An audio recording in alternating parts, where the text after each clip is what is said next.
Madame, monsieur, bonsoir. Le mercure baisse enfin et l'air se fera plus respirable pour la majeure partie du royaume, bien que le temps reste assez chaud dans le le sud-est et l'est des provinces sahariennes. Demain matin, il y aura quelques nuages bas et formations brumeuses près des côtes centre et sud. Large soleil ailleurs avec tout de même un vent assez virulent qui soufflera en rafale sur la rive méditerranéenne ainsi que sur le nord de l'oriental, mais aussi sur les côtes centre et le sud du pays.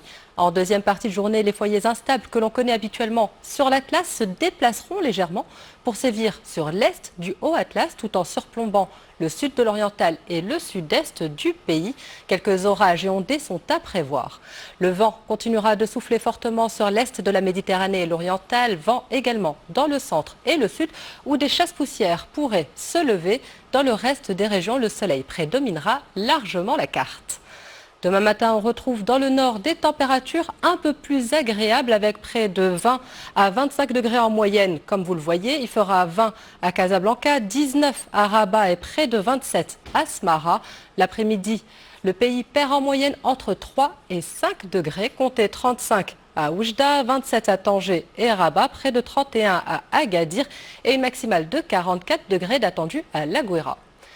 Et cette baisse du mercure semble perdurer pour la semaine prochaine. Lundi, brume en matinée près des côtes centre et sud, alors que l'après-midi sera marqué par des orages sur l'Atlas. Mais c'est plutôt une journée ensoleillée qui se profile partout ailleurs.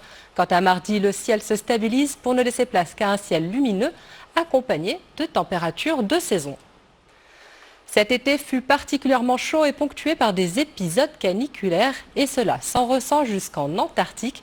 Vous allez découvrir des images affolantes de la fonte des glaces. En quelques semaines, une étendue de mer de glace s'est effondrée. Ces images datent de l'hiver dernier mais se confirment en ce mois d'août qui correspond à l'hiver antarctique. Le niveau de la glace de mer a atteint un nouveau record, celui du plus bas niveau de congélation. La diminution de la glace dans l'Antarctique touche particulièrement les manchots empereurs. 30% des colonies sont aujourd'hui affectées par la fonte puisque les poussins n'ont pas encore développé de plumes imperméables.